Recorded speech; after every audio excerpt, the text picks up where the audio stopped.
Comment commencer? Puis comment commencer de commencer? Je m'arrête là pour poser simplement la question de... Y a-t-il une première question en philosophie? Une question de départ? Un premier fil à tirer? Est-ce qu'il y a comme ça un début possible? Comme disent les Grecs, arché.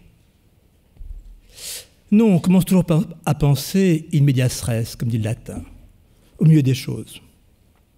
Donc on ne commence pas vraiment à penser, et il est donc difficile, arbitraire, de choisir une première question pour débuter ce cours méthodique et populaire de philosophie, puisque c'est son titre.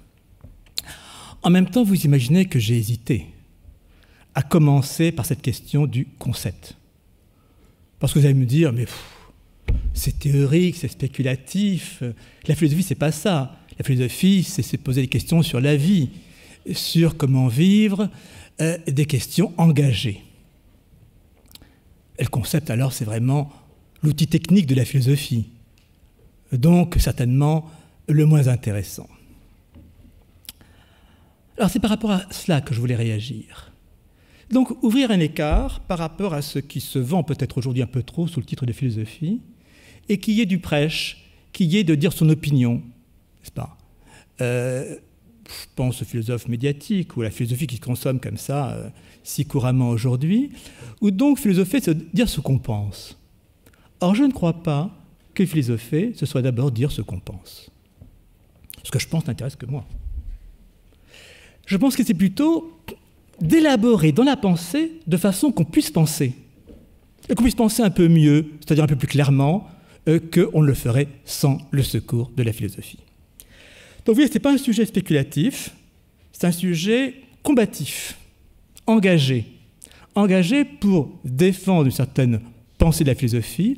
En tout cas, c'est celle que, avec mes amis de ce cours, nous défendons pour, disons, prendre position par rapport à ce qui se vend, comme philosophie aujourd'hui. Donc je voulais ouvrir cet écart, ne pas m'engager dans un sujet scolaire, mais plutôt, en posant cette question de qu'est-ce qu'un concept, m'intéresser d'abord à ce qui est l'outil de la philosophie. Puisque la philosophie travaille, qu'elle élabore, quel est son outil? Cet outil, nous désignerons comme ça, au départ, comme le concept. Outil, c'est-à-dire que la philosophie produit des concepts, elle les produit, c'est son travail. Et ces concepts, elle les fait travailler. Travailler, c'est-à-dire que c'est grâce à cet outil qu'elle élabore dans la pensée. C'est là que je distinguerai le concept il y a encore quelques places devant. Le concept de notion voisine, mais dont le concept se distingue de façon essentielle, notamment l'idée. Une idée, c'est une représentation qu'on a dans l'esprit. Ce n'est pas un outil. C'est un objet qu'on a dans l'esprit. On se représente, comme dit Descartes, n'est-ce pas, une image. Je vous cite Descartes, « Quelques-unes de mes pensées sont comme les images des choses, et c'est celle-là seule, c'est à celle-là seule que convient proprement le nom d'idée. Comme lorsque je me représente un homme, une chimère, ou un ange, ou Dieu même. Idée de Dieu. L'idée de corps. L'idée. » Donc il n'y a pas dans l'idée cette notion d'outil, c'est-à-dire de fonction, c'est-à-dire d'opération. De même, notion proche, celle de notion, justement. Notion comme connaissance élémentaire, comme ébauche de connaissance, que gnoskere. L'idée renvoie au voir, idéin en grec. Notion renvoie à connaissance, gnoskere. Notion comme connaissance élémentaire, mais là encore, qui n'est pas conçue sous son angle fonctionnel, opératoire, ce qui est donc le propre du concept. Le concept, donc, est produit. On crée des concepts. Le concept donne prise. C'est en cela qu'il est opératoire. Il donne prise. Il permet de saisir.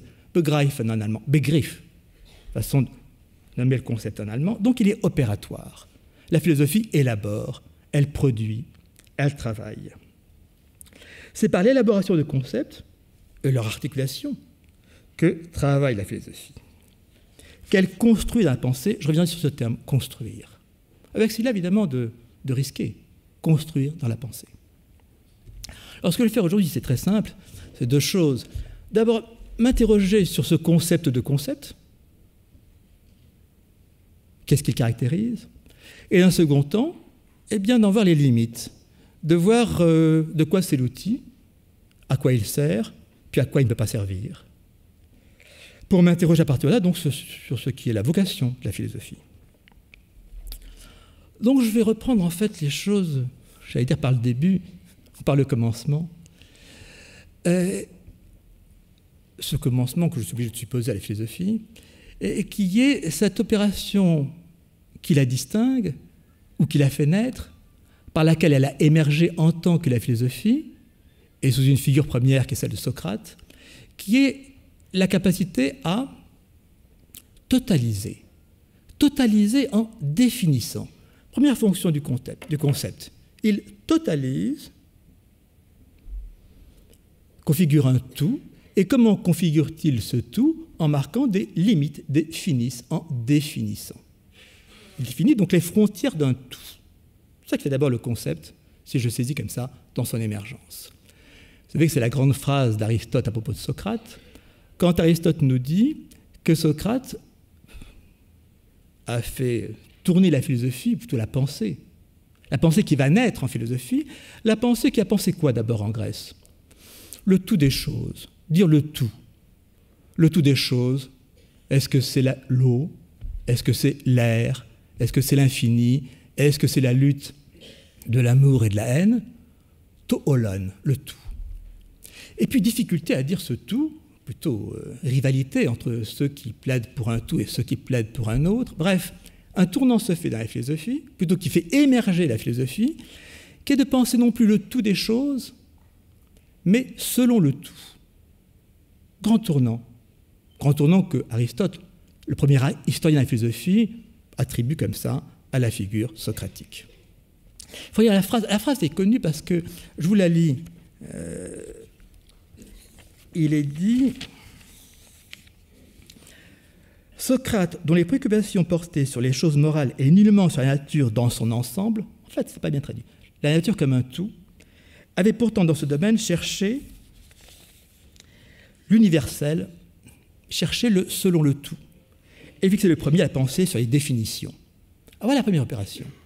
Socrate, donc, celui qui renonce à dire quel est le tout des choses, ici le tout de la nature, olé et fusis, la nature prise comme un tout, est-ce l'air, est-ce l'eau, etc. Non, ça on laisse ça de côté. On retourne la pensée du côté des choses, comme on dit, éthiques, taïtika, mais pour une opération qui est nouvelle, qui n'est plus donc dire le tout, mais dire selon le tout, kat olou. Kat olou que vous entendez dans catholique. Alors on traduit par universel, mais ça allait un peu trop vite. Et donc, pensant selon le tout, il va penser les définitions. Les définitions, orismoi, n'est-ce pas? Les limites qui permettent de cerner ce tout. Alors cette phrase est connue parce qu'elle signifie habituellement, enfin tel qu'on la lit le plus couramment, c'est le passage des questions sur la nature, physiologoi, ce qu'ils disent, ce qu'est la physis, à ce qui est le retour sur l'homme lui-même et les choses éthiques, taétika. Je crois qu'il est surtout importante cette phrase par l'opération qu'elle laisse apparaître, qui est une mutation qui fait advenir la philosophie à partir de la pensée qui l'a précédée, advenir la philosophie comme étant non plus penser le tout des choses, une vision cosmologique, mais selon le tout, donc selon une exigence propre au logos, une exigence qui est la celle de la réflexion elle-même, penser selon le tout, en définissant ce tout, en marquant les limites, et donc philosophiquement, conceptuellement, donc philosophiquement. Donc première opération, celle du selon le tout, comme modalité de la pensée elle-même, opérant par définition pour marquer les limites, les finesses, n'est-ce pas, de ce tout. Est-ce que ce vous voyez à l'œuvre dans les premiers dialogues de Platon, qu'on appelle les dialogues socratiques? Qu'est-ce que le courage? Qu'est-ce que la piété? On va chercher à dire quel est le tout du courage. Non pas tel ou tel cas de courage, le courage face à l'ennemi, à la guerre, ou le courage face à la maladie, ou le courage de la pensée. Là, ce sont des cas particuliers. Non, on va saisir le tout du courage, en définissant ce qui distingue le courage pris comme tout de toutes les autres, disons, modalités possibles, les autres vertus, etc. Mais vous savez que ces premiers dialogues mis sous le nom de Platon, dialogues qu'on appelle socratiques, s'interrogeant sur qu'est-ce que le courage, qu'est-ce que le beau, qu'est-ce que la piété, etc., se concluent sur des échecs, sur des non-conclusions. Finalement, cette définition échappe. Alors, que fallait-il faire pour que cette définition d'un tout soit possible? D'un tout dans la pensée. Le tout du courage, le tout du beau. Qu'est-ce qu'il fallait faire pour que cette possibilité du tout émerge et prenne consistance? Mais il fallait faire une chose qui fait seuil dans la philosophie, qui a fait émerger la philosophie comme telle. Il fallait passer de la pensée du tout marquée par ses limites, la définition, à l'abstraction. Et je dirais que c'est le second étage de la construction du concept, c'est cette opération d'abstraction qui consiste donc à passer de la diversité des cas à l'unité de l'idée. Prenons le beau, puisque c'est le sujet du dialogue de Platon, l'Hippias majeur. Non pas qu'est-ce qui est beau, mais qu'est-ce que le beau? C'est là qu'apparaît l'opération du concept, son émergence. Non pas comme dit Hippias, qu'est-ce qui est beau? Une belle femme, un beau tableau.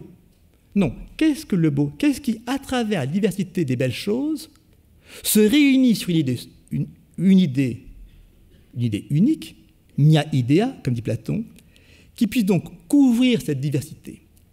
Mais vous voyez que l'opération qui est là en jeu, passer du divers de l'expérience, des cas, les belles choses, à l'unité du beau en soi, implique de quitter le plan du phénoménal, de l'expérience, pour passer à un autre plan, qui est le plan de l'idée. Alors, cette opération qui est décisive, bon, elle a comme nom Platon,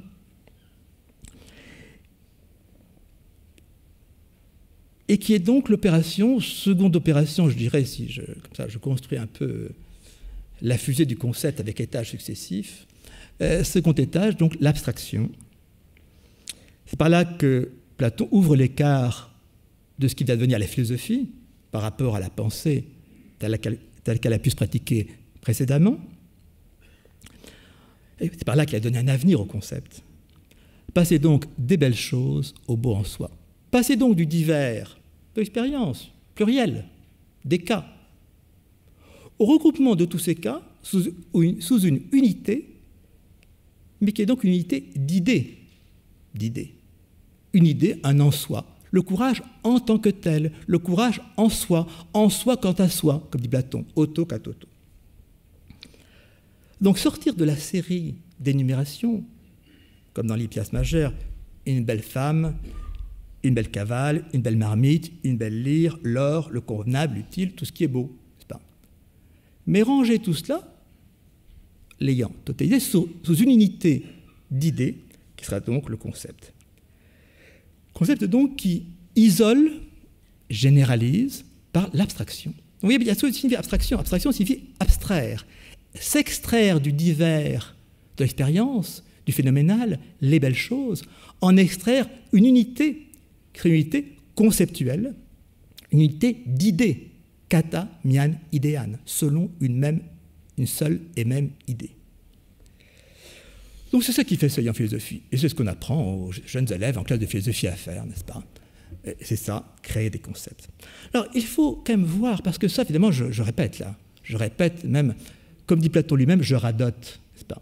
C'est le radotage de la philosophie, la routine, n'est-ce pas? Mais il faut voir ce que cela a été d'extraordinaire, quand même. Cette invention du concept. Et la façon dont les Grecs l'ont chargé d'une valeur de salut. Ce n'est pas une affaire commune technique, n'est-ce pas? Comme dit Platon, il y a deux catégories d'hommes. Ceux qui restent au niveau du divers, de l'expérience, de cette pluralité des cas, et qui n'en émergent pas. Et ces gens-là, ils vivent en rêve. Et puis ceux qui, sous ce divers de l'expérience, vont placer sous hypothétai, l'hypothèse, vont faire l'hypothèse d'une unité de pensée, une unité d'idées, et ceux-là, eux, vivent en réalité. C'est ce que vous trouvez dans ce texte, qui est le texte majeur de Platon, enfin de sa majorité, je dirais, dans les Polythéies à la République, en 476c, où on oppose donc les amateurs des belles choses, qui restent dans ce divers, ce pluriel du phénoménal, et puis celui qui, le philosophe, qui saura voir sous ce divers l'unité de l'idée, l'unité du concept, qui rassemble tout ce divers et le promeut sur un autre plan que le plan de l'idée. Je vous cite, n'est-ce pas ? Si un homme reconnaît qu'il y a de belles choses, mais ne croit pas à l'existence de la beauté en soi, et se montre incapable de suivre celui qui voudrait lui en donner la connaissance, crois-tu qu'il vive réellement, ou que sa vie ne soit que rêve ? On ne vit pas tant qu'on n'a pas fait ça. Ça, c'est-à-dire rassembler le divers et l'expérience sous l'unité de l'idée. La suite le dit, au contraire, celui qui reconnaît l'existence de la beauté absolue et qui est capable d'apercevoir à la fois cette beauté et les choses qui y participent, sans confondre ces choses avec le beau ni le beau avec ces choses, sa vie te semble-t-elle une réalité ou un rêve ? Alors, qu'est-ce qui est important ici ? C'est que qu'est-ce qui fait qu'on peut sortir de la difficulté socratique de définir le courage ou la piété ou la beauté ? Eh bien, c'est qu'il faut donc poser une idée abstraite qui soit le réel, et à laquelle donc le divers de l'expérience, le phénoménal, ne peut que participer. Et c'est donc la construction platonicienne à deux étages, dédoublant le réel, comme vous voyez ici, entre le rêve et le réel, le phénoménal, le divers, parce qu'il est changeant, parce qu'il est multiple, ben c'est du rêve. Et ce qui existe effectivement, to on ontos, comme dit Platon, ce qui est étantement, ce qui est réellement réel, eh bien c'est ce qui se promeut sous l'unité de l'idée abstraite, faisant abstraction, s'extrayant du divers et du phénoménal, pour se situer sur ce plan pur, absolu de l'idée.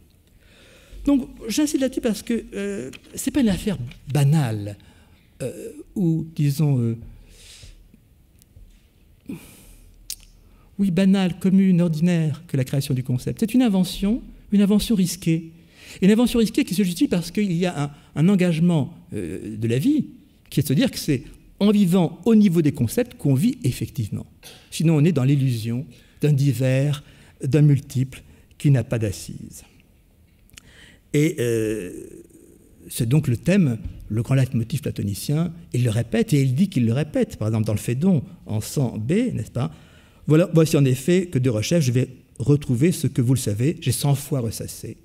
Ressasser ça, cette opération-là, celle qui nous abstrait du divers pour nous situer sur notre plan l'unité de l'idée. Avec cette formule, c'est une opération risquée, bien sûr, parce qu'il faut, le grec dit ici, hypotéménos einai, tikalon autotokalo. Je place dessous l'idée qu'il y a en soi, quant à soi, le beau, qu'il y a le beau, que sous les belles choses, dessous je pose hypotéménos. Je fais l'hypothèse que sous le divers de l'expérience, sous sa pluralité phénoménale, attrayante, les amateurs des belles choses, je fais l'hypothèse, c'est-à-dire je place dessous une unité abstraite de l'idée, qui est la réalité. Placez sous, hypothèse de l'idée.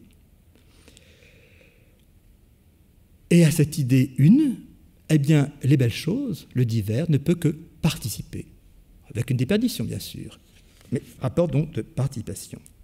C'est ce que Platon appellera le plus beau chemin, le plus beau chemin. Quel chemin de la philosophie ? Chemin risqué, posé sur... Alors, sous et sur. Sous les choses, placer l'idée, cette idée qui me permet ensuite de les surplomber. Placer sous les choses, faire l'hypothèse de l'idée pour surplomber, c'est-à-dire pour pouvoir réunir sous cette idée tous les divers de l'expérience. Je vous cite dans le Philèbe. Il nous faut donc, puisque les choses sont ainsi ordonnées, poser toujours sur tout, passage du sous au sur, poser toujours sur tout et chercher en chaque cas une forme unique, sur du surplomb donc de cette unité idéale, recouvrant, regroupant, rassemblant le divers d'expérience. Sous hypothèse sur subsomption. Alors, subsomption, c'est encore le sous, mais le sous, c'est-à-dire que je range sous ce que je vais prendre en mettant la main dessus, subsumer le divers expérience par l'unité de l'idée, c'est-à-dire cette fonction du concept. Alors, l'important, c'est que Platon nous dit, au fond, penser, c'est ça. C'est promouvoir cette unité de l'idée sous laquelle je range le divers du phénoménal, de l'expérience, le pluriel, des cas, et ensuite procéder de concept en concept. Cette unité conceptuelle, ensuite je m'y tiens. Et penser, c'est donc opérer conceptuellement. C'est ce qu'il dit dans la Politeia 511. La raison elle-même, autosologos, raison du discours, descend en s'attachant à toutes les conséquences qui en dépendent jusqu'à la conclusion dernière, donc la démarche conceptuelle, sans faire aucun usage d'aucune donnée sensible. Voilà, plus besoin de s'occuper de l'expérience. On est dans un raisonnement conceptuel, donc qui va de concept en concept, s'enchaînant, mais en passant, dit-il, d'une idée à une idée pour aboutir à une idée. Donc d'une idée à une idée pour aboutir à une idée, voilà, la philosophie opère d'idée en idée, idée dans cette fonction totalisante, ce qu'on appelle donc concept, de façon donc à produire une démarche philosophique qui n'est plus comme ça, qui a pu se détacher, s'abstraire par sa valeur de logos, de raisonnement, eh bien, de l'expérience. Mais en même temps, on ne peut pas séparer ça de ce qui est l'investissement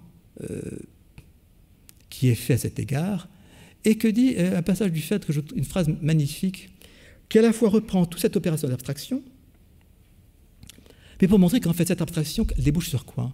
Ce n'est pas un jeu de l'esprit, c'est qu'elle fait voir l'être effectif, c'est-à-dire elle est la révélation. L'abstraction est révélation. Parce qu'elle nous révèle cet autre plan idéal, mais qui est le réel. C'est ce que vous trouvez dans cette formule si belle du Phèdre quand il est dit « La cause en est qu'une intelligence d'homme doit s'exercer selon ce qu'on appelle l'idée, en allant d'une multiplicité de sensations vers une unité dont l'assemblage est acte de réflexion. » Voilà. Belle définition du concept. Passer de la pluralité des sensations, ekpolon, ion, aestheseon, partant des sensations plurielles, eis pour aller vers en logismo suinkrumenon, vers une unité, n, prise par rassemblement dans le raisonnement. Donc une unité, n, sun aerumenon. Aéreo en grec, c'est prendre. Je reviens sur le thème de la prise. Prise, sun, avec. Donc compréhension. Une unité compréhensive, comprenant ce divers, ce pluriel du phénoménal sous l'unité de l'idée. Mais cette prise de l'unité, donc, par compréhension, par rassemblement, à partir du divers de l'expérience, qu'est-ce qui se passe? Or, cet acte, il y a bien fonction, consiste en un ressouvenir des objets que jadis notre âme a vus lorsqu'elle s'associe à la promenade d'un Dieu, lorsqu'elle regardait de haut tout ce à quoi, dans notre présente existence, nous attribuons la réalité, et qu'elle levait la tête vers la réalité. Donc, vous voyez comment l'opération d'abstraction n'est pas une opération comme ça purement technique. Elle est là comme révélation de l'absolu. Chez Platon, sur la figure de l'anamnèse, du souvenir de ce que j'ai vu avant que de naître, qui était en compagnie des dieux, et que la chute dans mon corps m'a fait perdre comme accès. J'insiste là-dessus, parce que sinon on ne comprend pas l'affaire grecque, qui est la nôtre, c'est-à-dire l'invention du concept, si on ne la charge pas de cette charge-là, de vie, d'expérience, de révélation, de rapport au religieux, n'est-ce pas, qui est donc que l'opération d'abstraction est une opération qui nous branche sur l'absolu. Sinon, le concept ne serait qu'un outil technique de la philosophie, et ça ne vaut pas la peine qu'on passe un peu de temps à s'en occuper. Alors, la question à partir de là, c'est qu'est-ce qui se passe si je ne franchis pas ce pas-là? Ce pas qui consiste, hypothèse, mais hypothèse lourde, n'est-ce pas, à placer sous le divers, le multiple, le phénoménal, bref, ce qui tisse notre expérience, une unité de l'idée dont je dis c'est ça la vérité, c'est ça la réalité, c'est ça l'absolu. Opération coûteuse. En tout cas, c'est le coût que n'a pas voulu payer Aristote. L'idée qu'il y ait une idée, ça, unitaire, surplombant le divers, et qui soit l'en soi, qui soit le réel. Et donc que toute notre expérience ne soit possible que par participation au sein du phénoménal, participation à cette unité idéale que promeut le concept. Donc c'est ce que ne veut pas payer comme prix, n'est-ce pas, comme coût Aristote. Aristote n'a pas une âme très religieuse. C'est pas ce qu'il importe, c'est quoi? C'est d'organiser le discours pour le rendre viable, pris d'un côté par les sceptiques, pour qui tout n'est qu'aspectuel, et de l'autre côté par Platon, et se guérir du platonisme, de la participation à l'idée. Donc comment faire? Revenir sur le logos lui-même, le discours lui-même, pour penser comment mettre de l'ordre dans le discours. Voilà. Troisième étage du concept, c'est un étage qui est catégoriel. Catégoriel, c'est-à-dire penser les catégories, c'est-à-dire les modalités possibles du discours. Du discours, c'est-à-dire de quoi? Ce qu'on appelle techniquement en philosophie la prédication. Pouvoir dire de quelque chose. Pouvoir dire, par exemple, sortir de la tautologie. Au lieu de dire Pierre est Pierre, l'homme est homme, de dire Pierre est fatigué. De dire quelque chose de quelque chose, prédiquer, attribuer à un sujet des attributs, prédiquer. Comment cela se fait? C'est là que le concept vient mettre de l'ordre par ce que nous apporte Aristote, du point de vue des catégories. C'est-à-dire les catégories sont les schemata tes categorias, les formes, les schèmes de la prédication. Par exemple, si je dis Pierre est fatigué, ben voilà, la qualité, catégorie de la qualité. Pierre est ici, catégorie du lieu. Pierre est maintenant là, catégorie du temps. Pierre est assis, catégorie du keistai, du être situé. Bref, pensez donc les concepts non plus comme étant une structure, une sorte de superstructure idéale sous laquelle je vais ranger le divers expérience en faisant l'hypothèse que c'est lui qui est effectivement réel, la construction platonicienne, mais classer, ordonner les possibilités du discours, c'est-à-dire les formes de la prédication, les façons dont je prédique, c'est-à-dire dont j'attribue quelque chose à quelque chose, de façon à mettre de l'ordre dans le discours. Ce que veut donc Aristote dans cette pensée de ce qu'on appelle donc les catégories. Donc, troisième fonction du concept, donc, catégoriser. J'ai dit totaliser, j'ai dit abstraire, j'ai maintenant catégoriser. C'est-à-dire ordonner, classer, ranger, ordonner les modes possibles de la prédication. C'est-à-dire ce qui me permet de construire un discours. Alors vous savez que ce qu'appelle donc Aristote appelle les schemata tes categorias, les formes, schèmes de la catégoria de la prédication, de la capacité à attribuer quelque chose à quelque chose, hein, prédiquer, ou encore les gene ton categorion. Vous voyez comment la philosophie, il faut quand même voir comment elle opère. Hein. On essaie toujours de se sauver de dangers. Il y a des périls, n'est-ce pas? Il y a le péril sceptique, tout n'est plus qu'aspect. On est totalement dans le phénoménal. Et il y a le péril platonicien, qui est de construire une sorte de superstructure idéale, coûteuse, en supposant qu'il y a un en soi quant à soi, sous le divers, et que c'est lui la vérité. Donc comment, comme ça, échapper à ces deux périls? Eh bien, Aristote se concentre sur le discours lui-même, le logos, pour en penser la logique. Logos, logique. La logique, c'est une logique qui est donc cette diversité des catégories, mais diversité en même temps unitaire. 10 catégories, 10.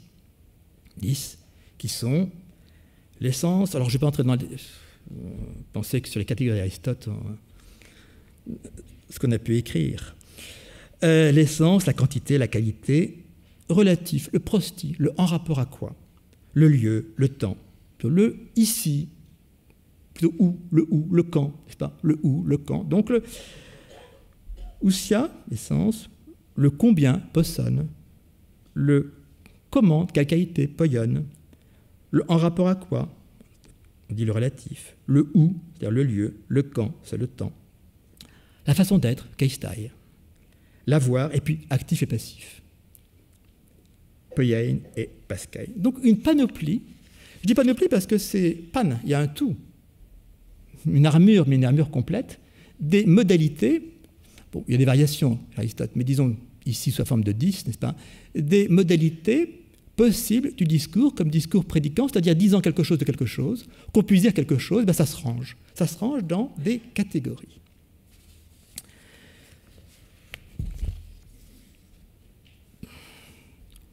Au fond, à ce stade, l'outil du concept est formé. Opération de totalisation, par la définition, opération d'abstraction, en promouvant une idée unitaire, et opération de catégorisation, ranger les modalités du discours, de la prédication. Oui, le concept est né, si ce n'est qu'il n'y a pas le terme de concept. Tous les termes que j'ai utilisés, c'est catégoriae, c'est idéae, c'est géné, c'est schémata, c'est pas le concept. Alors il faut une reprise de tout ça sous un terme qui va être le concept, et donc promouvoir à partir de cela le concept de concept. Et c'est ce qui va se faire par... donc il n'a rien ajouté à notre affaire, à ces opérations, va les repenser à partir de ce qui est le grand problème de la philosophie classique en Europe, qui est le problème de la connaissance. C'est une question majeure, n'est-ce pas, de la philosophie classique, chez Descartes, chez Kant, n'est-ce pas, au XVIIe, XVIIIe siècle, qui est comment puis-je connaître? Et le concept sera donc pensé comme étant l'outil de la connaissance. Donc cela implique de se poser cette question qui est la question de départ chez Kant, et la première phrase de la critique de la raison pure, qui est celle qui nous dit comment commence la connaissance.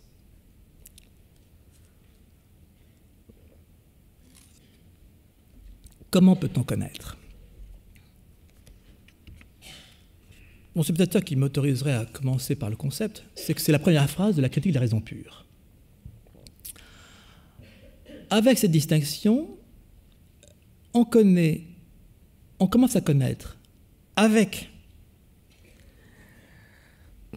l'expérience des sens, mais toute notre connaissance ne vient pas de l'expérience des sens. Une première distinction conceptuelle que propose Kant, qui nous dit ceci. Comment puis-je connaître? Je peux connaître seulement à partir de mes perceptions sensibles. Je n'ai pas d'autre rapport au connaissable que par mes sensations. D'abord parce que je n'ai pas d'autre information que celle-là. Tout ce que je sais, ça vient de mes sens.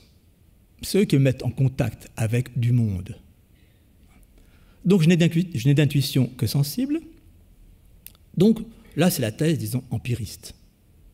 C'est la première phrase. Début empiriste, c'est-à-dire au fond, je ne peux connaître qu'à partir de mes perceptions sensibles.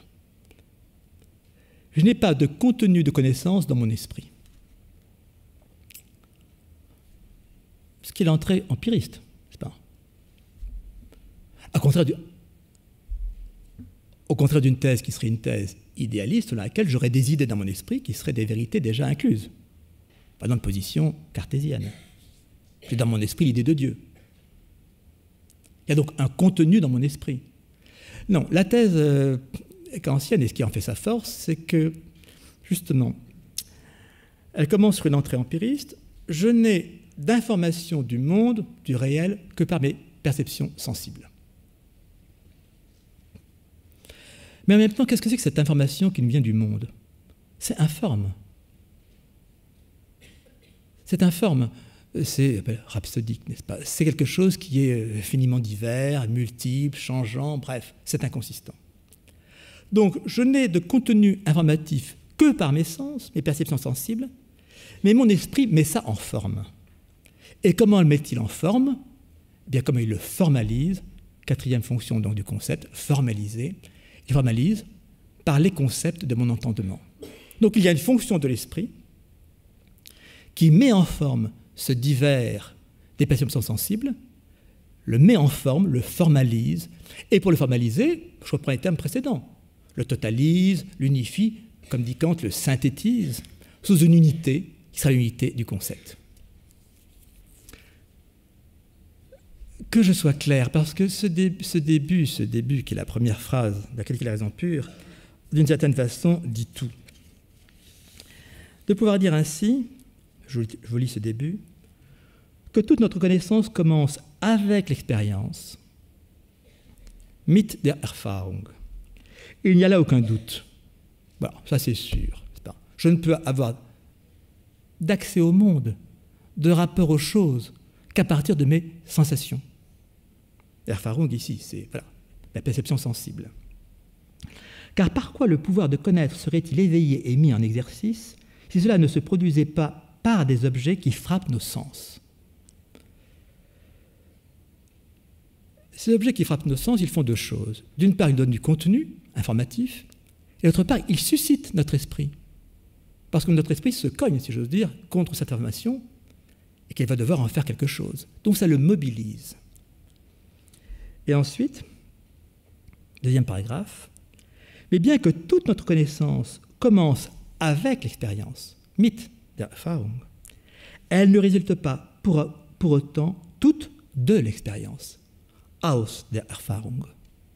Donc, toute notre connaissance commence avec l'expérience, avec ce que m'apportent mes perceptions sensibles, mais en même temps, toute ma connaissance ne vient pas de cette expérience, car il y a dans mon esprit, justement, un outil conceptuel qui va mettre en forme cette informe de l'expérience, multiple, divers, rhapsodique, bref, un fourre-tout, pour lui donner forme et en faire justement des connaissances. Et donc cette fonction en moi, qui a sa spontanéité propre, comme dit Kant ici, c'est l'entendement. Entendement donc prend un sens précis, qui est que l'entendement, c'est la fonction des concepts. Et cette fonction des concepts, c'est donc de ranger le divers, une fois de plus, ce que nous ont appris les Grecs, ranger le divers à l'expérience, telle qu'elle vient à moi par mes perceptions sensibles, le ranger sous cette forme unitaire produite par l'entendement, qui est le concept, qui va donc constituer en connaissance ce divers d'expérience, constituer en connaissance qui sera la connaissance objective, connaissance vraie, objective.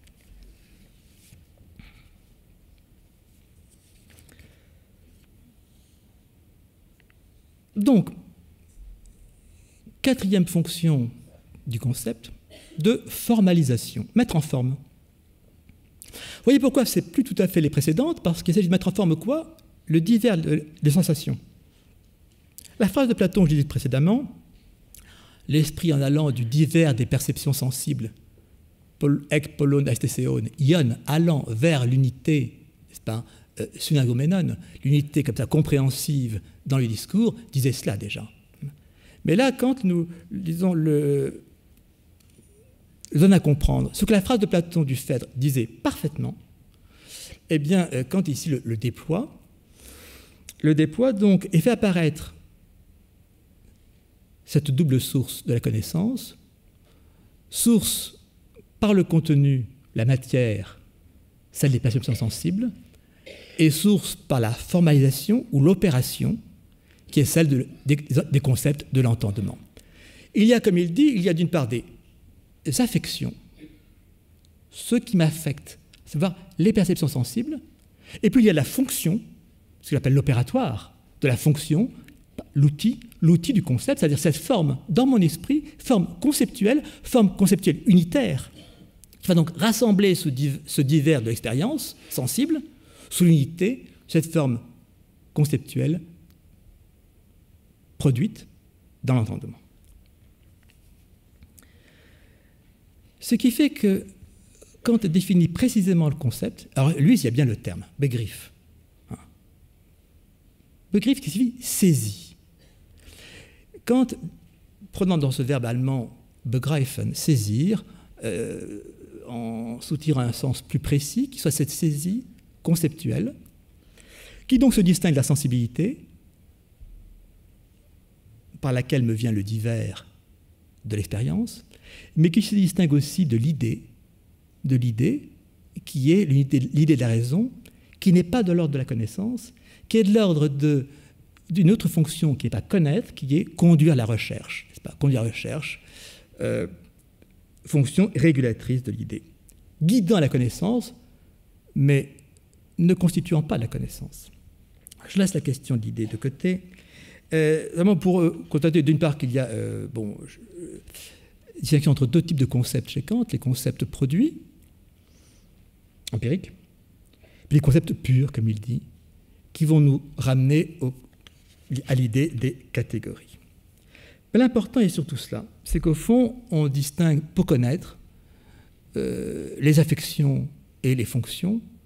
Affections, c'est-à-dire mon ouverture sensible par ma capacité de perception, tout ce qui me vient à titre de sensation, divers, multiples, informes, et cette opération propre de l'esprit en tant qu'entendement qui conçoit, et qui donc, concevoir signifiant mettre en forme le divers empirique sous l'unité du concept produit.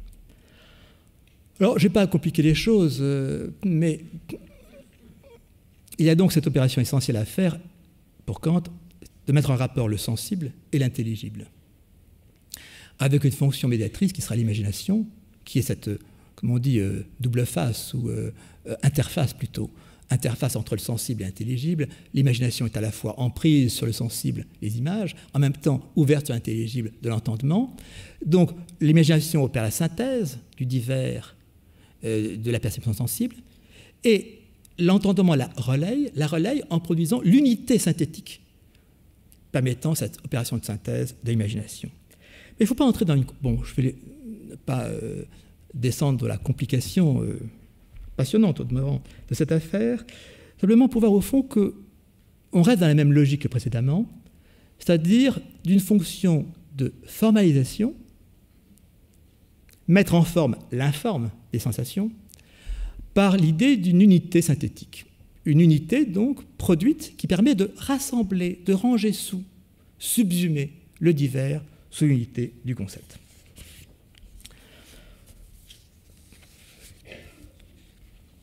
Bon, évidemment, retraçant l'histoire du concept, je vais à marche forcée, j'opère à la hache, n'est-ce pas ? Mais tout ça pour, encore une fois, mon propos est combatif. C'est de dire la philosophie fait ça. Sa philosophie, elle travaille, elle élabore. C'est pas donner son opinion. Mais vous pourriez me dire, bon, alors le concept totalise, par définition, il abstrait, produit de la généralité, ça c'est les temps platoniciens, il catégorise, c'est-à-dire qu'il ordonne les modes de prédication, ça c'est le temps d'Aristote, et finalement, donc voilà ce qu'il fait. Synthétise le divers de l'expérience sous l'unité du concept. Mais alors ce que vous avez là, c'est des concepts morts, fixes, immobiles. Vous avez donc comme ça rangé le divers sous l'unité de l'idée.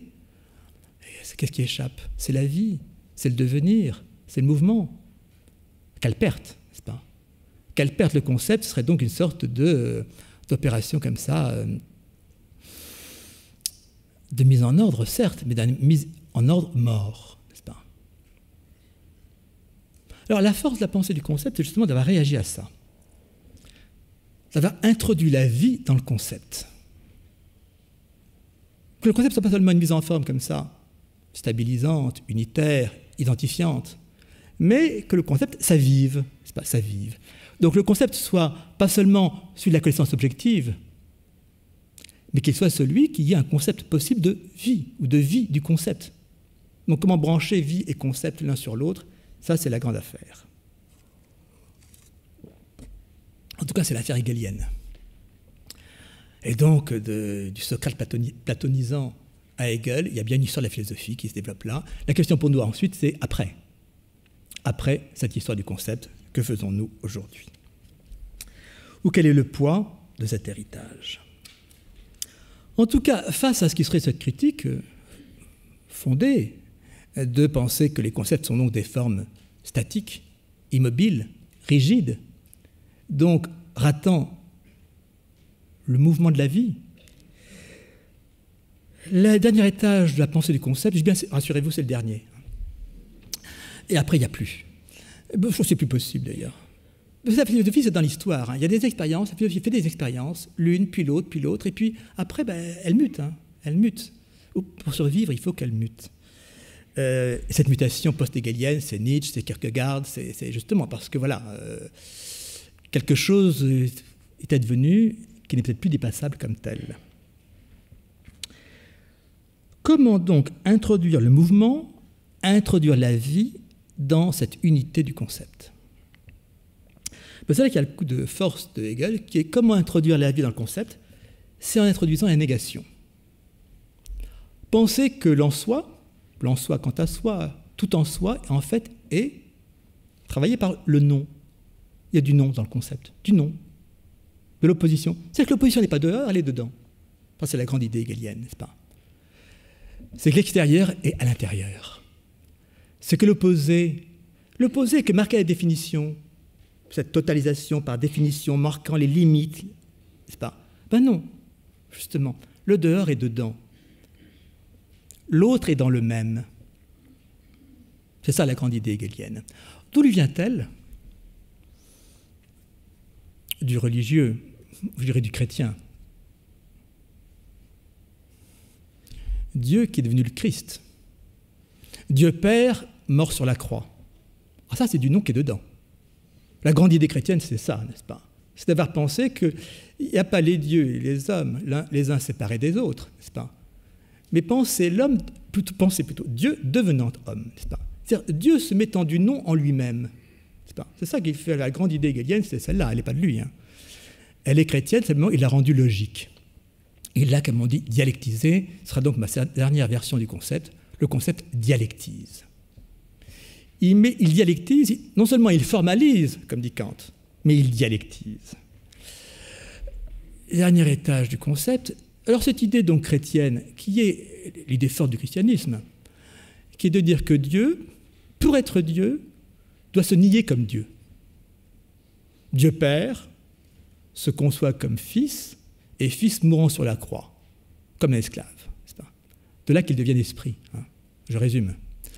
Mais c'est bien de ça qu'il s'agit, de cette scansion-là, donc, faisant apparaître du non au sein de l'affirmation de Dieu.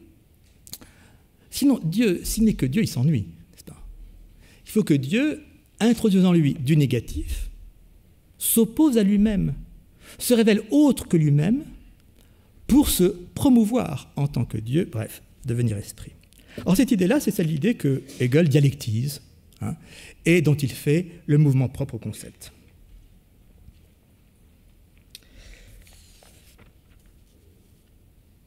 Donc, ce coup de force, coup de génie, je ne sais pas comment le nommer, de Hegel, qui est d'introduire le non au sein de l'en-soi, au sein du même. L'autre n'est pas extérieur, l'autre est dedans. C'est ça la grande idée hegelienne. La négation n'est pas dehors, elle est ce qu'a pensé la philosophie classique, jusqu'à Spinoza. La négation est dehors. Non, la négation est dedans. Elle est dedans. La contradiction n'est pas ce qui m'oppose au reste, aux autres, c'est ce qui est au sein de moi-même. Donc, en introduisant en lui la négation, en faisant apparaître que dans tout soi, dans tout en soi, dans tout en soi que ce soit, il y a toujours déjà impliqué l'autre, c'est-à-dire l'opposé de ce soi. L'opposé est en moi, n'est-ce pas? C'est ça, la grande idée. Il n'y a pas de soi qui ne soit pas travaillé déjà par son autre, au-dedans le lui-même, et donc porté à devenir. Oui, c'est parce qu'il y a du non en moi que je suis amené à dépasser ce non. Donc cette auto-négation produit l'automouvement, comme on dit en termes hegeliens, c'est-à-dire que le fait que tout soit, tout en soi, est déjà du négatif en lui-même, fait qu'il est amené à dépasser ce négatif et donc à se promouvoir comme devenir. C'est-à-dire que Hegel a conçu le devenir en portant la contradiction au sein du concept. C'est la grande force hegelienne, n'est-ce pas? porter la contradiction au sein du concept, au sein de l'en-soi. Contradiction qui est donc interne, non pas adventice, fortuite, mais nécessaire, que dans le même, il y a toujours de l'autre déjà à l'œuvre. Dans le même, il y a toujours de l'autre déjà à l'œuvre, comme dit Hegel, n'est-ce pas? Le phénomène est négativité. Le contraire, donc, n'est pas extérieur à l'essence, il est déjà au travail en elle-même. Et cette négation de soi, interne à soi, porte le soi dans son développement. Développement qui est donc autodéveloppement, parce que justement, pour dépasser ce négatif en moi, conduit à un dépassement. Donc le concept véritable, vous voyez, c'est un concept de vie, c'est-à-dire un concept de l'autodéveloppement des choses. Autodépassement. Donc Hegel a mis la vie dans le concept en y logeant la négation. C'est la vieille phrase scolastique, toute détermination est négation. Omni determinatio negatio est. Toute détermination est négation, bien, cette phrase-là, Hegel la prend au sérieux, si je puis dire, radicalement. Toute détermination est négation, non pas seulement négation de l'extérieur, de l'autre au dehors, mais négation interne. Toute détermination est déjà une négation au sein du soi, au sein du même. Toute détermination, toute propriété, toute qualité, tout en soi, tenant en soi-même sa négation, est portée de soi-même à se contredire, donc à se dépasser, donc est emportée dans un devenir. Donc, en pensant à la contradiction comme interne, Hegel met la vie dans le concept, en produit le concept de vie, rend le concept ouvert au devenir, ouvert à l'histoire. Bref, c'est ça qui est essentiel, c'est que le concept s'ouvre à l'histoire. Je vous cite seulement une phrase, rassurez-vous, une seule de la logique de Hegel, paragraphe 110. La progression du concept est un développement. Entwicklung. Développement. Le concept, ça se développe. Parce qu'il y a justement du négatif en lui, il se développe. Ce n'est pas un statique, non, c'est un dynamique, ou c'est un, disons mieux, dialectique. En tant que ce qui est différencié est immédiatement posé comme identique. Donc la différence n'est pas dehors, elle est déjà dedans. L'autre est en soi, bref, je ne vais pas me répéter. Ce qui est important, c'est que... Alors qu'est-ce qui nous résiste là-dedans? Qu'est-ce qui fait que c'est si difficile? Mais je garde ça pour la suite parce que j'ai prévu de parler de la dialectique prochainement. Mais c'est le problème du langage. C'est que le langage, lui, il reste dans les définitions. Or, nous pensons avec le langage. Or, le langage, lui, il pense la force comme force, définissant la force, la faiblesse comme faiblesse, définissant la faiblesse. Or, qu'est-ce qu'il faut que je fasse pour penser dialectiquement? C'est que je pense comment, dans la force, il y a de la faiblesse, et comment dans la faiblesse, il y a de la force. Et donc, il faut que je travaille contre le langage. C'est ça qui fait que la dialectique est difficile à penser, c'est qu'elle nous oblige à penser contre le langage. Le langage, lui, définit. Et il définit des qualités, des propriétés, des en soi, bref, définition. Donc, des mêmes.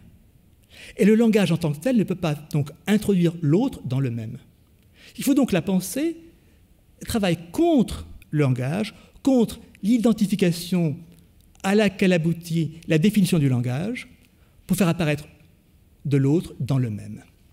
Et ainsi, penser ce qu'il y a de faiblesse dans la force, ou ce qu'il y a de force dans la faiblesse. Bref, je reprendrai ça une prochaine fois avec la dialectique du maître et de l'esclave. Bon, j'en viens à ce qui me paraît plus à faire, c'est-à-dire non seulement définir le concept du dehors, qu'est-ce qu'un concept, plutôt ne pas le définir plutôt seulement par lui-même, mais par ses limites. Donc je vais engager là une critique du concept pour reprendre cette définition que je viens de faire, mais négativement, pour penser finalement le concept à partir de ce qui échappe au concept. Et d'abord, revenir sur ce concept du concept. D'abord constater que les Grecs ont produit le concept, la pensée du concept, il n'y a pas le mot. On dit en grec, je vais dire idea, eidos, genos. C'est seulement chez Kant, n'est-ce pas, essentiellement, fin du XVIIIe, que est conçu le concept sous un nom propre, qui sera Begriff, le concept. Mais, que signifie donc Begriff? Est-ce qu'on peut faire abstraction de la langue? Est-ce que concept, ce mot-là, est un mot neutre? Puis il est pris dans la langue. Et comment puis-je m'abstraire de la langue? Comment puis-je abstraire le concept de concept du mot qui dit le concept? Ben, je l'ai dit en allemand, Begriff, mais c'est l'allemand qui le dit. Et l'allemand le dit comment? Begriff, saisie. Begreifen, saisir, saisie. Et là, il y a une opération kantienne qui donne un sens défini, que j'ai dit rapidement, n'est-ce pas, du Begriff comme saisie par l'entendement, mettant en forme l'informe de la sensation. Vous trouvez en latin préhension, appréhension, prendre. Vous trouvez en grec. En grec, c'est un terme qui est un terme stoïcien, catalepsis. Catalambano, c'est prendre. Donc l'idée que la pensée prend, la pensée saisit, et que le concept, c'est l'opération, c'est l'outil de la saisie. C'est l'outil par lequel on prend, par lequel on a prise. C'est ça le concept. Donc l'idée de prendre, mettre la main sur et la serrer. Mettre la main sur et la serrer, vous savez, c'est le thème de Zénon. Les stoïciens, Zénon nous dit, voilà, la main étendue, les doigts ouverts, ça c'est l'appréhension.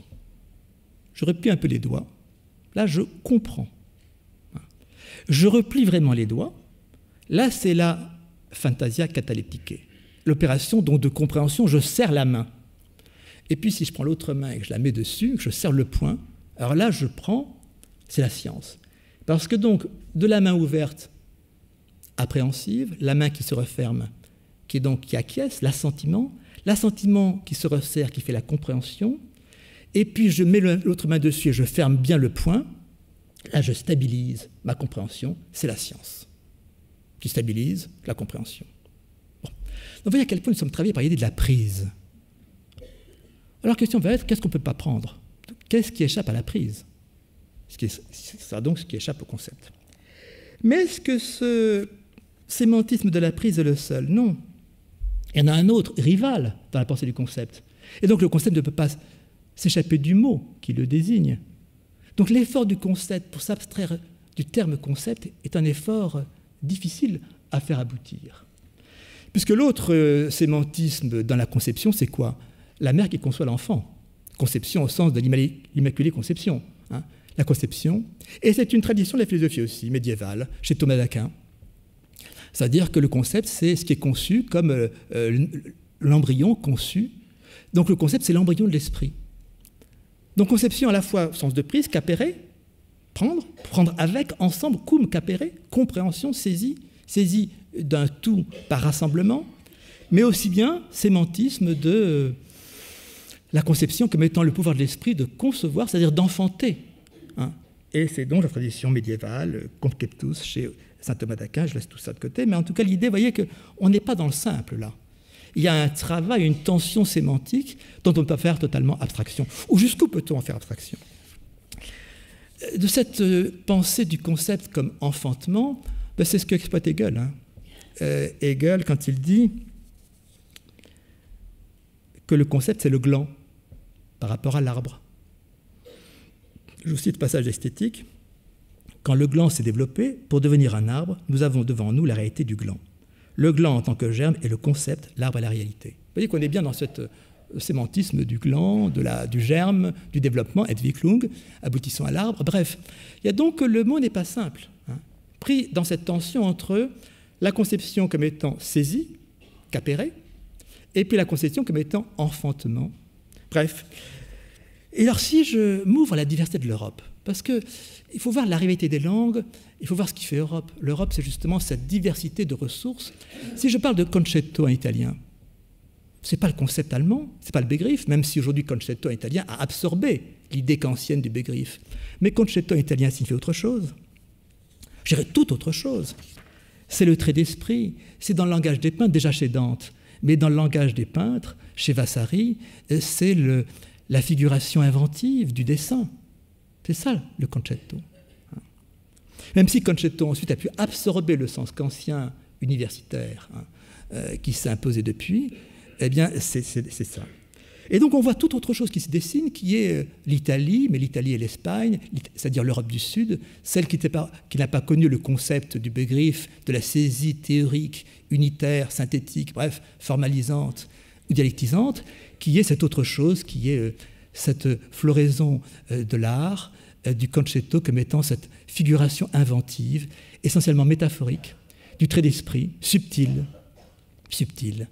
Hein. Le concept au sens kantien n'est pas subtil.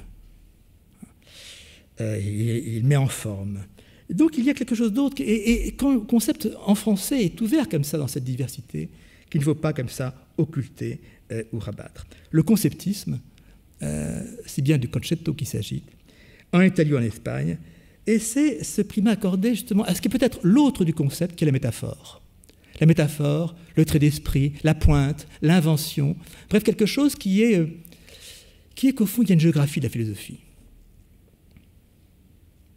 Géographie de la philosophie, elle mute dans son histoire, mais aussi elle voyage, elle se déplace. Elle s'est déplacée comme ça, de Grèce, Descartes, je ne sais pas où le mettre, il voyage, mais jusque dans l'université allemande. Mais ce n'est pas tout, n'est-ce pas? Et il faut raviver ce qui s'est trouvé en marge de cela, ou laisser de côté, sous ce même terme de concetto, de concept, et dont à quoi il faut donner son relief, n'est-ce pas? D'autant plus que ce qui conduit au soupçon, c'est que est-ce que le concept est universel comme il le prétend?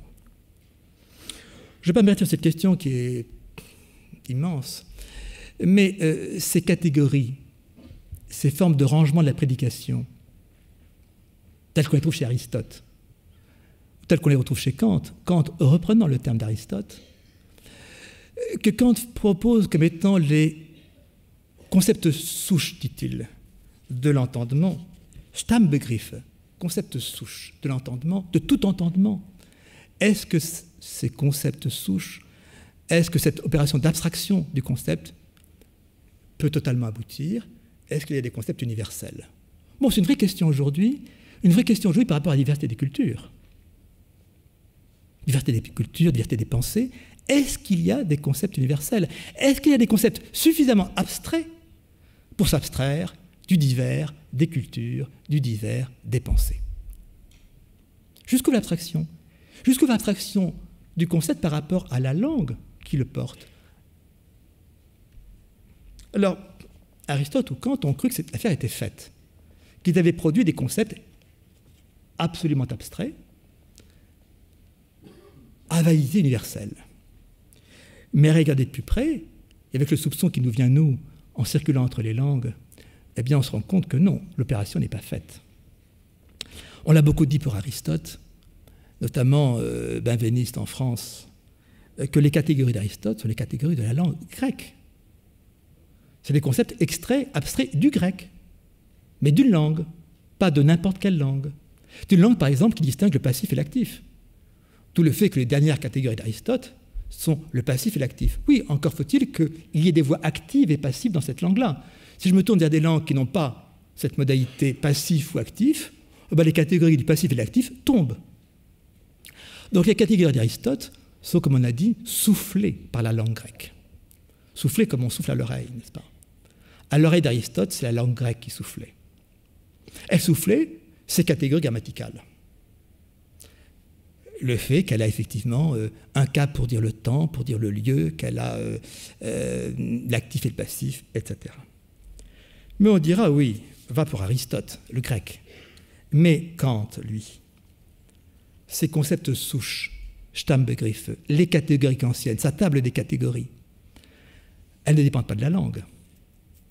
Kant, la table des catégories kantiennes, unité, pluralité, totalité, réalité, négation, limitation, ou les catégories de la relation, par exemple, inhérence, subsistance, ou causalité, dépendance.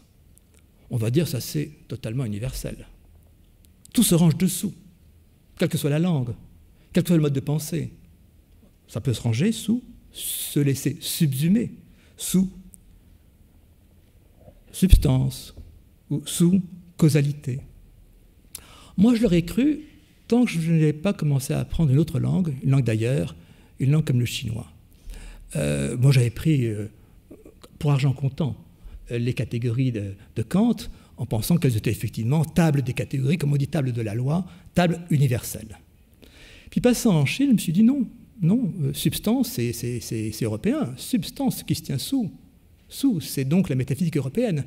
Eh bien si je me tourne vers un contexte de langue et de pensée comme celui que je rencontre en Chine, non, substance disparaît, causalité n'est pas marquant, ou l'opposition à la modalité entre existence et non-existence, non. Non, justement, la langue pensée chinoise pense l'entre-existence, non-existence, le flou, l'indistinct, bref, entre il n'y a pas. Donc cette table des catégories kantiennes, présentée comme étant de l'universel en boîte, n'est-ce pas, définitif, non. Donc il y a quelque chose qui est un soupçon qui nous vient de ce qu'au fond, et c'est heureux d'ailleurs, l'abstraction n'est jamais aboutie. On n'a jamais totalement abstrait la pensée de la langue. La langue est ressource, non pas déterministe, mais elle est ressource, et donc la pensée pense à partir de la langue, de sa langue, d'une langue. Et quand on traduit, on est dans cette difficulté d'être dans l'entre-langue. Mais donc la pensée s'abstrait de la langue, mais pas totalement, parce qu'elle travaille la langue, la pensée. Donc on ne peut pas s'abstraire totalement de la langue pour arriver à une sorte de métalangue qui serait le concept pur. Question aussi, est-ce qu'on peut concevoir une philosophie sans concept? Bon, au fond, on peut se poser la question. Si le concept, c'est l'outil de la philosophie, quand on dit les philosophes français du XVIIIe siècle, chez eux, il n'y a pas de concept. Eux se disent philosophes. On les dit aussi couramment philosophes, les philosophes français du XVIIIe, mais quel concept chez Diderot? Quel concept chez Rousseau? J'en sais rien. Il y a de l'idée. Ah oui, plein d'idées. Ça, c'est scintillant, fulgurant d'idées, de jeux d'esprit. Mais là encore, on trouve la géographie. Géographie de la pensée, et d'une philosophie qui s'est dite philosophique, enthousiaste de philosophie, et qui ne s'est pas, disons, rangée sous cette autorité du concept. Mais prenons plus près de nous Merleau-Ponty. Est-ce que c'est conceptuel, Merleau-Ponty? J'en suis pas sûr. Pourquoi la chair comme concept? Ce qu'il y a plutôt chez Merleau-Ponty, c'est une sorte de rapport entre le sensible et l'intelligible, une mise en tension des deux, pour essayer de faire quoi? Quelque chose que le concept ne fait pas. Décrire. Le concept construit. Il ne sait faire que ça, le concept, construire. Édifier, construire. Construire par l'outil du concept. Mais si on veut non pas construire, mais décrire. Décrire l'originaire de notre expérience, décrire notre être au monde, décrire comme ça ce qui est avant le prédicatif, antéprédicatif. Ce que Merleau-Ponty a cherché notamment en pensant à la perception, la foi perceptive. Qu'est-ce qui nous relie initialement, ou plutôt originairement au monde? Est-ce que le concept est un bon outil? Est-ce que justement on ne revient pas du côté de la métaphore? C'est pas métaphore chez Merleau-Ponty. Est-ce qu'il n'y a pas au fond deux opérations distinctes? Décrire d'une part, construire de l'autre. Le concept serait du côté de la construction, du cum. Construire en rassemblant, en érigeant, bref. Et peut-être rate ce qui serait décrire l'expérience originaire, décrire cet antéprédicatif, bref, quelque chose qu'on va si bien tresser dans la phrase de Merleau-Ponty. Bon, j'en suis là qu'au début. Qu'au début de mon long chemin pour ébranler la citadelle du concept et essayer de saisir dans qu'est-ce qu'un concept du dehors. Pas les coups de butoir, n'est-ce pas, de poussée qu'on peut comme ça organiser contre lui. Alors je vais reprendre ma définition à l'envers. Moi je crois beaucoup à la philosophie en termes de stratégie. Donc à l'endroit puis à l'envers, comme on dit, prendre à revers, n'est-ce pas, prendre dans le dos, n'est-ce pas.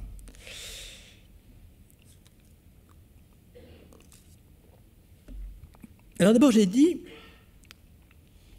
le concept unifie le divers.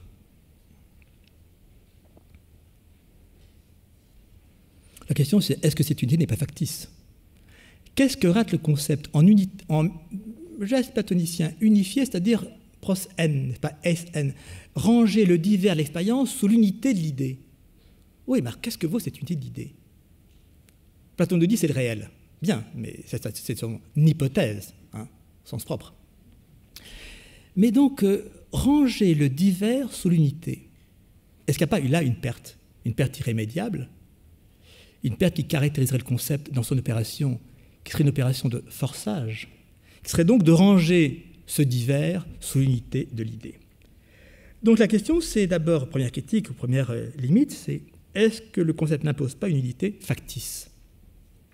Alors ce grand cri de guerre contre le concept unitaire, produisant donc une identité, donc rangeant le divers, l'expérience sous l'unité du concept, ça c'est le grand cri nietzschéen. Nietzsche nous dit au fond il y a une fiction du concept.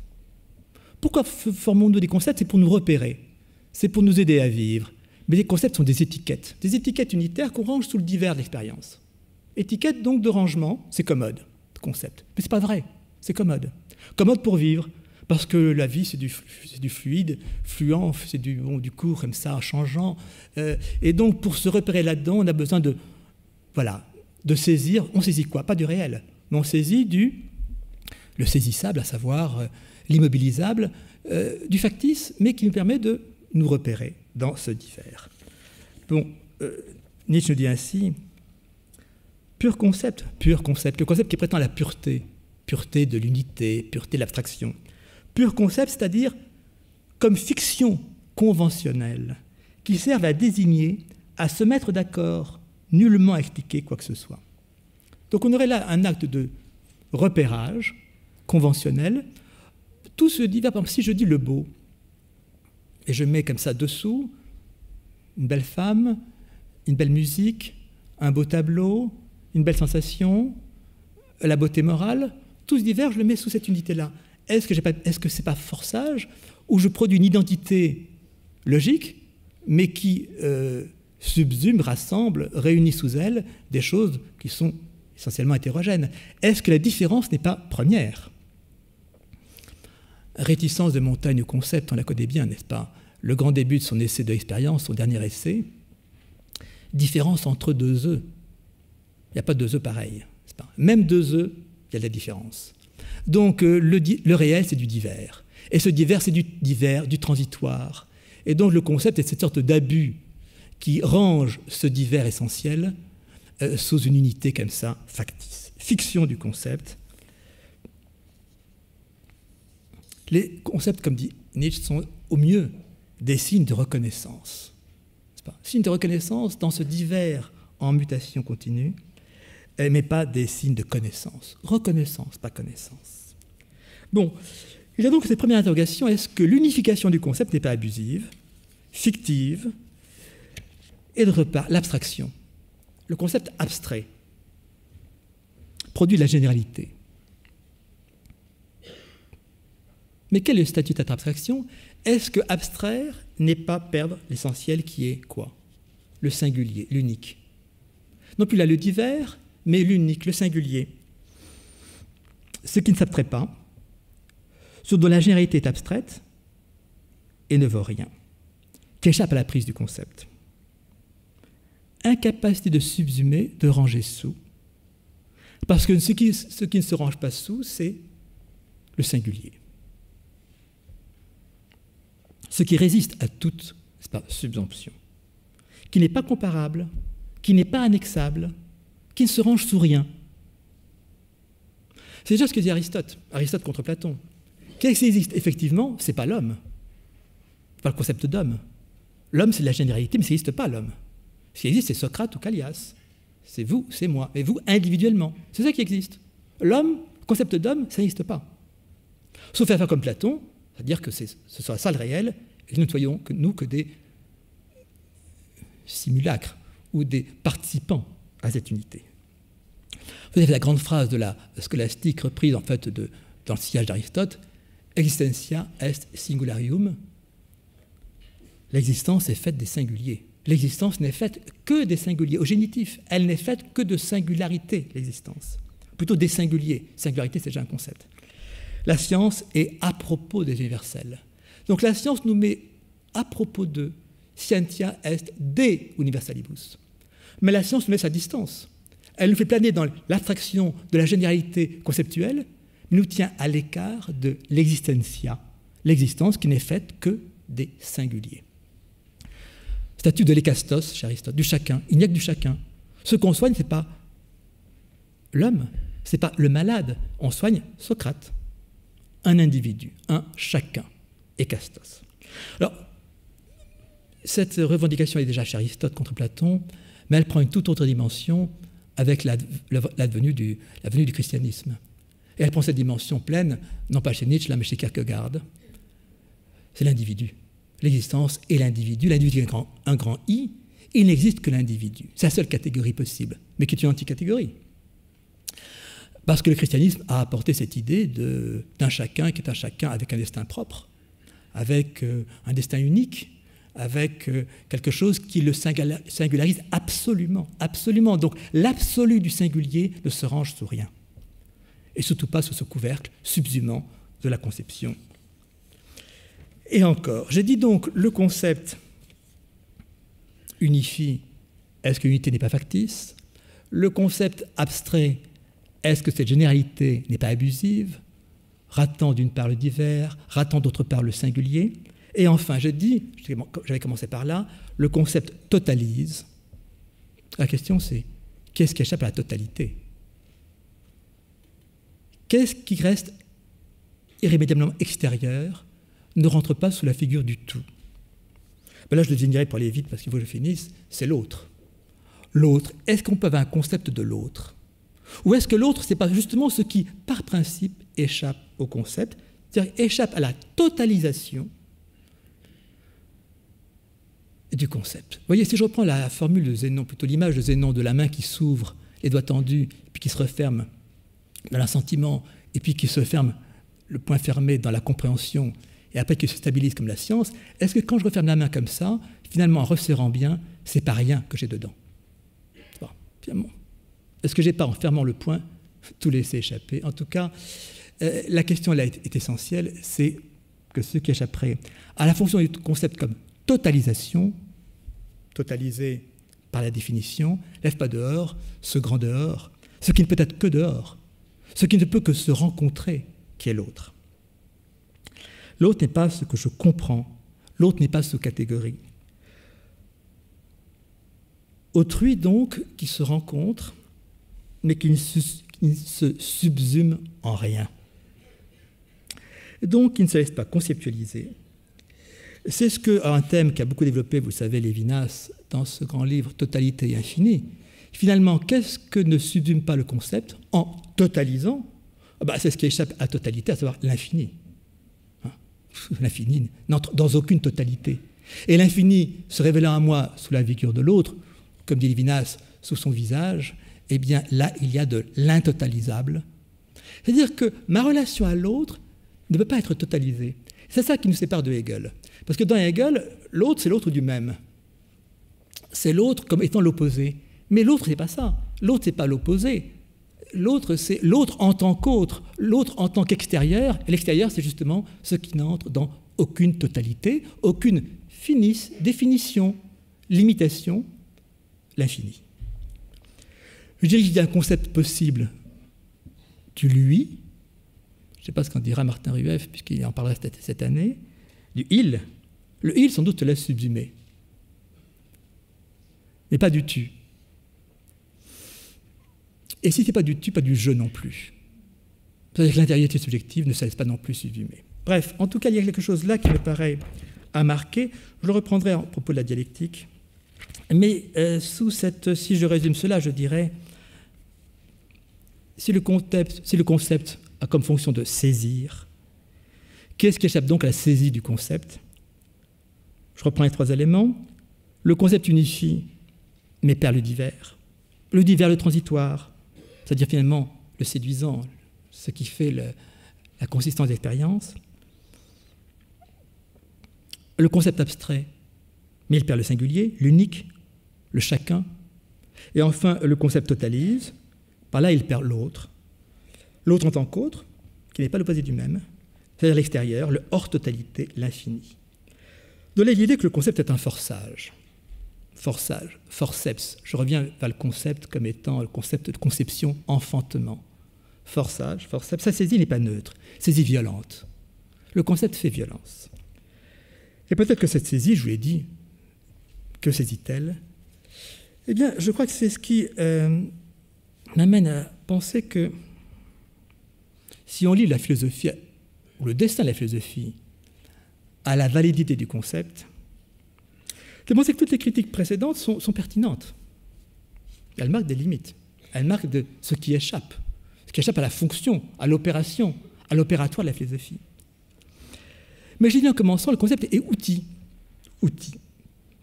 Au fond, c'est la fonction de l'outil. L'outil a une fonction, quelques fonctions, mais un outil n'est pas à tous usages.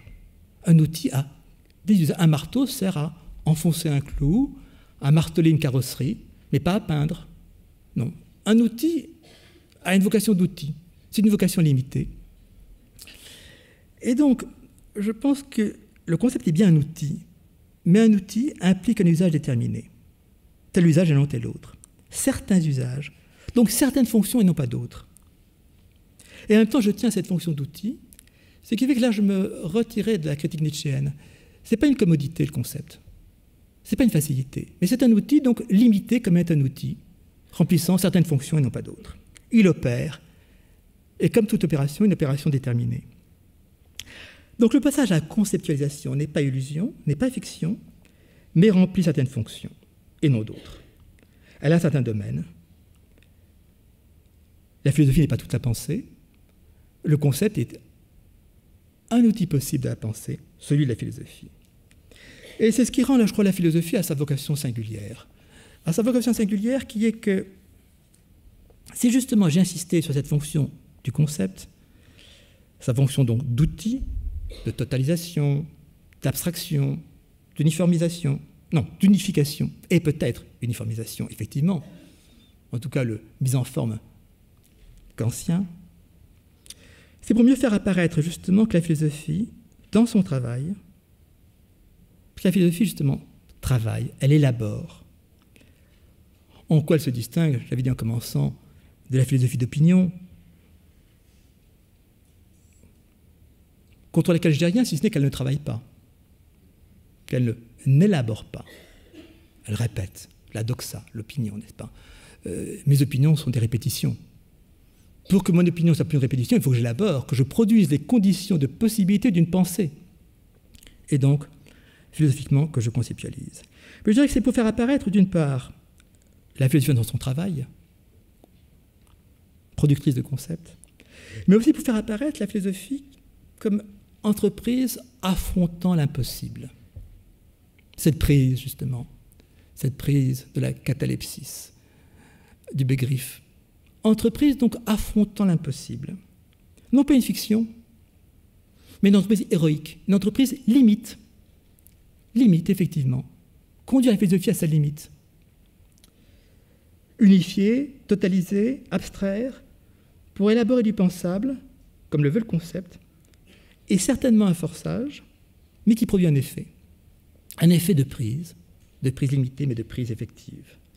Un forçage, en tout cas, qui est osé, qui est risqué, aventureux. Produire de nouveaux concepts. Produire de nouveaux concepts. La philosophie, je crois, justement, c'est cela. C'est ce qui fait qu'elle est essentiellement audace. Audace de la philosophie, c'est là-dessus que je voulais commencer. Merci de votre attention.